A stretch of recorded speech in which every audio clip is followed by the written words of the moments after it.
Chapter 1. "He'll be armed and dangerous, and he's fast, so you'll have to make a clean kill." The previous night I'd listened to Morgan Dampier's words very carefully. My life would depend on them. "What's he packing?" I'd asked. "A Browning automatic, spring-loaded holster on his belt. He cross-draws to left. I'm sorry, Ed, we can't jark it."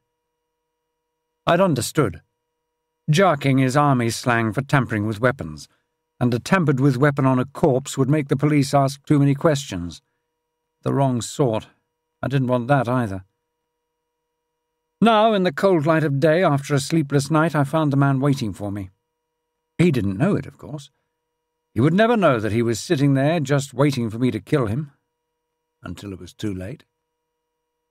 I felt a grim sort of satisfaction at seeing him there, exactly as predicted, at one of the aluminium tables on the pavement outside the snack bar on the King's Road in Chelsea.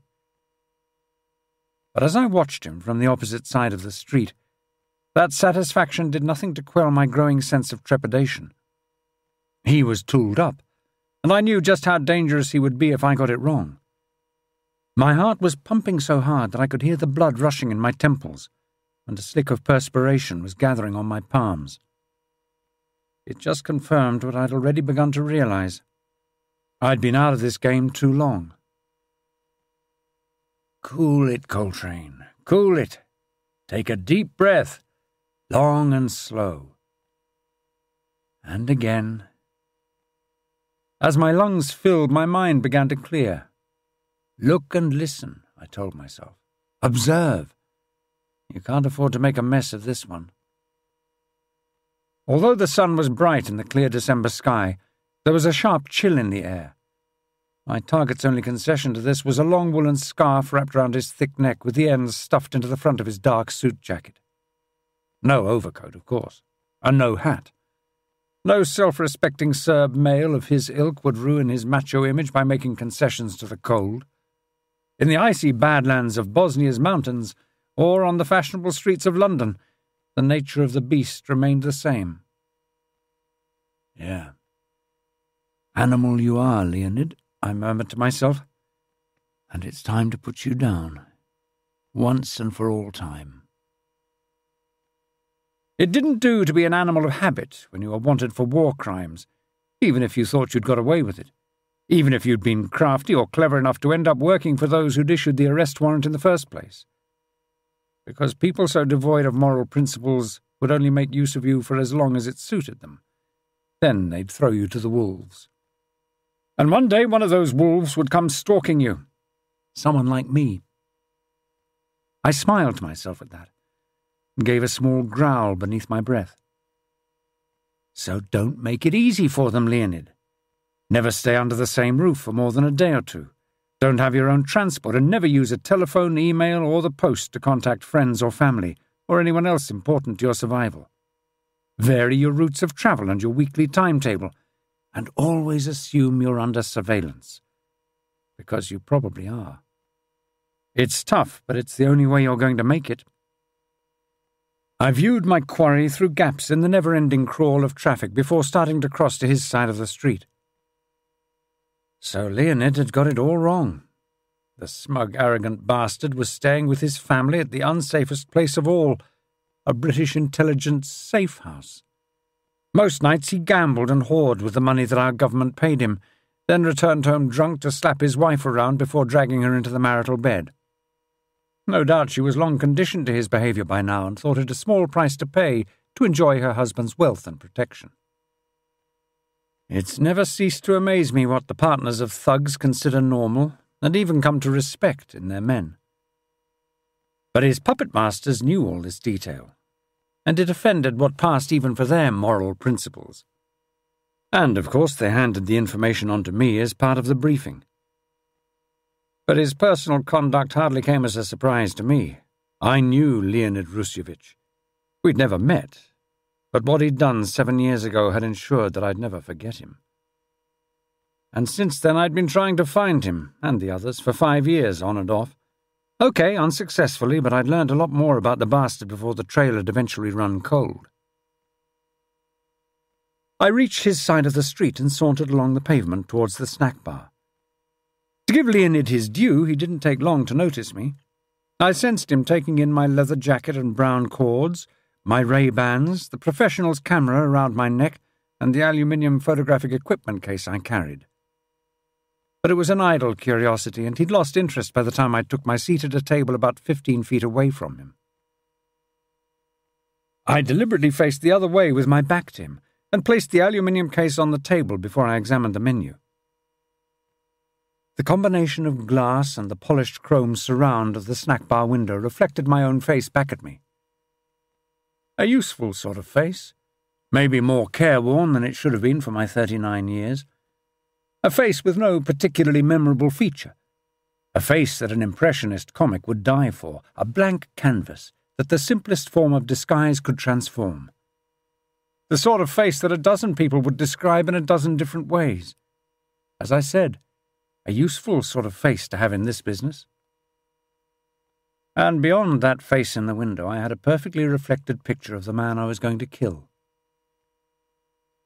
A bored-looking waitress, black skirt vacuum-packed to her hips, emerged from the snack bar door. She hovered at Leonid's table, shivering and irritated at having to leave the warmth of the interior. "Yes?" She didn't have to wait long. I could have told her what he was going to have, the same thing that he had at this snack bar every Friday when he waited for his wife to finish her shopping. "Nachos with hot chili sauce," he confirmed, smiling up at her so that the sun caught his gold tooth. "And don't forget the sour cream on the side, sweetheart." Her smile in return was as sour as the cream he'd ordered.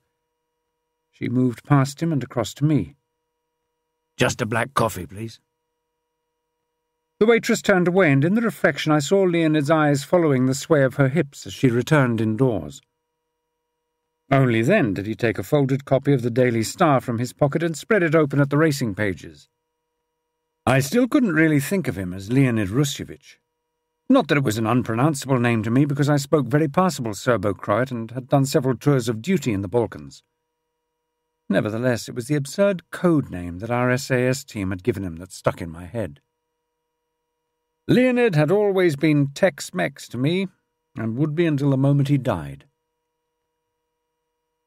7 years earlier, Tex-Mex had been one of President Slobodan Milosevic's bully boys, a Bosnian Serb secret policeman who ran a small fiefdom in the mountains north of Sarajevo, enforced by a bunch of Chetnik irregulars. He'd strut his stuff in camo fatigues and a battered straw Stetson, with a bandolier of machine-gun rounds draped across his chest. His unkempt bandido moustache and his penchant for nachos with hot chili sauce had clinched our nickname for him, and it had stuck, officially adopted by the Int boys.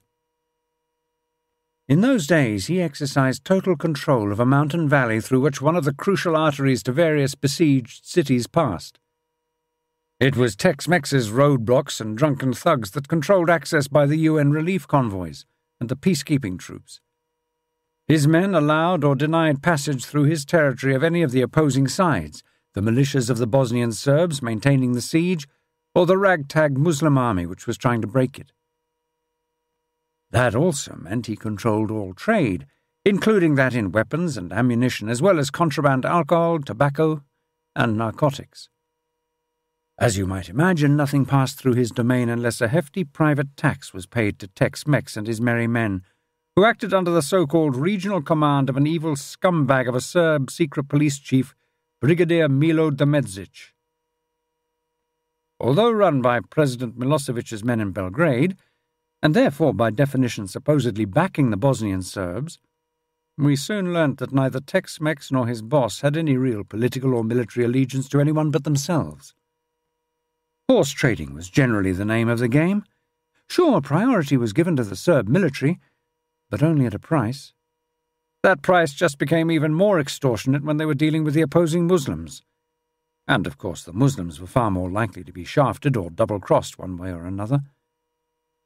So no one in Belgrade could accuse Brigadier Demedzic or Tex-Mex of being disloyal or unpatriotic. It was impossible to establish such complete domination of territory in the middle of a bloody and chaotic civil war without an unhesitating resort to brute force. And Tex-Mex certainly showed no such hesitation. His power was as absolute as his corruption, He wallowed in his fearful reputation among the local population and even among the warring militias. Stories of massacres and other atrocities on his patch abounded and reached UN intelligence units almost every day. Many of these were confirmed, at the time or much later, but few details ever reached the TV news programs in Europe or America. Even by the disgusting standards of the Bosnian War, some of the events were just too sickening to allow into the cosy living rooms of ordinary families. It was just one such incident that had shattered and changed my life forever. I no longer talked about it. I'd like to say that I didn't even allow myself to think about it, but the truth was that I'd never stopped doing so. It was there with me constantly. I reckon a man's exceptionally lucky if a woman like Astrid comes into his life at all, let alone if he has the chance to be married happily to her, for however short a time. I'd been married before, but despite having a son from that relationship, a boy who was turning out to be a lovely kid, it had been a mess. Nothing like my later relationship with Astrid. I'd wish to hell that I could lay her ghost to rest. But you don't ever forget someone like Astrid, or the moments you shared together. Yet just a month ago I'd been kidding myself I'd started to do just that. In the 5 years since I'd left 22 Special Air Service Regiment with the dizzy rank of warrant officer, I'd spent too much time and my lifetime's meagre savings returning to Bosnia-Herzegovina to search for Astrid's killers. Brigadier Domedzic, who'd ordered her murder, Tex-Mex, who had so willingly carried it out, and Zoran Mihac, who'd gleefully recorded it. Of course, in the aftermath of the conflict, when they were wanted for war crimes by the International Court in The Hague, they'd all gone to ground. No one was talking, and every door of inquiry was shut in my face. I'd pressed on with my quest until the wrong sort of people started to take notice of me and it just got too damn dangerous. Then last year, at an SAS reunion party at an hotel in Hereford, I bumped into Dampier. "Eddie!" I'd turned at the sound of the familiar voice. "Eddie Coltrane, you old bastard, it is you!" Morgan Dampier had emerged, flush-faced from a scrum of heavily drinking ex-soldiers. He was as dapper as always, but his guard's tie was askew and his gait a little unsteady. I'd grinned at him. You might not fully trust Dampier, but you just couldn't help liking him. "Christ, Morgan, I haven't aged that much, have I?" He'd slapped me vigorously on the back. "No, Ed, old son, it's just that I haven't ever seen you at one of these shindigs before." "Not really my scene. I don't like looking back, never have. But Joe Monk persuaded me to give this bash a try. Said he expected a lot of old faces to turn up." Dampier nodded. "Still wasn't expecting to find you here. Thought you spent all your time in Bosnia nowadays." That had brought me up short. My trips to Bosnia had been private, and I certainly hadn't advertised them. In fact, I'd told absolutely no one about them. But then I shouldn't really have been surprised. I'd tried to sound cool. "See, you're still keeping the same company then, Morgan." He hadn't actually answered, just given a twist of a smile. Dampier wasn't and never had been SAS, but I sometimes thought that he knew every soldier who'd ever been in the regiment. Dampier was with the funnies, but you were never sure exactly which one at any given time. I'd first met him when I was running a training course for the top-secret army outfit that's become known as 14 Intelligence Company, or the Det. The regiment's expertise was used extensively in preparing recruits for their extremely dangerous close reconnaissance role in Northern Ireland. "You know how it is, Ed. Every now and again your name pops up on the computer. Ah, there's old Eddie Coltrane, sniffing around in Bosnia again." His smile had faltered when he saw the look in my eyes. Sorry, I suppose it's all to do with Astrid." "You know damn well it is, Morgan." "Of course. Sorry." "No luck, then." "You know that, too." He'd had the good grace to look truly embarrassed. "Shit, Ed. I'm making a pig's ear of this. Too much booze mixing with my antibiotics." He gave a nudge-nudge, wink-wink sort of gesture, meaning he was still the cad-about-town he'd always been. I didn't want to give the impression